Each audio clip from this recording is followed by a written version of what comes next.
Hi, I'm Barbara Rimkunis, and this is your Exeter History Minute. Kids love to play with dolls, any kind of doll really. It doesn't matter if it's a baby doll, a fashion doll like Barbie, or G.I. Joe, Superman. This is the Holly Hobby doll that my sister made for me when I was a girl. Kids just love dolls. Because they're played with so much, most dolls, like most toys, don't make it much past their owner's childhood. We have a few dolls in the collections of the Exeter Historical Society, and I'm going to tell you about two of them that have interesting stories. Around 1925, little Shirley Lamson came down with chickenpox, or at least she was pretty sure it was chickenpox when she told me the story a few years ago. There's a chance it might have been something else, but whatever, she was sick.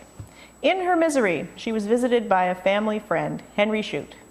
Shute was the author of A Real Diary of a Real Boy, a humorous, kind of autobiographical book and later a series that's not much known today, but it was quite popular in its day. His character was called Ploopy, and he was a local celebrity in town. A generous person, he usually gave people signed copies of his books. His handwriting was very distinctive. But Shirley was young, so he bought her a doll. This doll. Really quite an ordinary doll, with a wood composite head and a soft body. In keeping with his usual style of gift-giving, he inscribed it, "With sincere regards from Ploopy to Shirley Lampson." Instead of expressing her great joy at this gift, Shirley, who was only 4 or 5 at the time, immediately noticed that he'd put the letter P in her last name, making it Lampson instead of Lamson.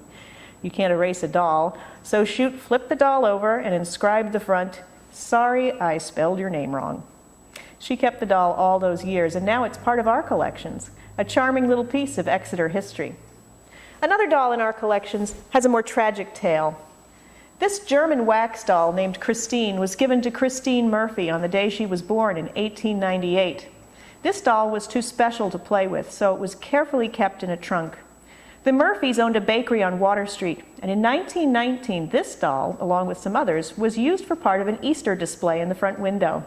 The dolls were still in the window in June when a terrible fire swept through the bakery.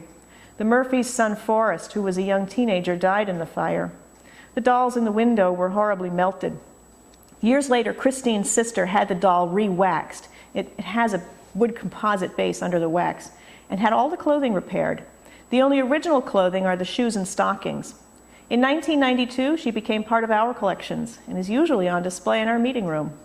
She's quite a survivor, and her restoration must have given the family a bit of hope, having come through such a tragedy. Both dolls were cherished and well maintained over the years, just the type of thing that holds up well in our collections. For more Exeter history, check out our website at www.exeterhistory.org.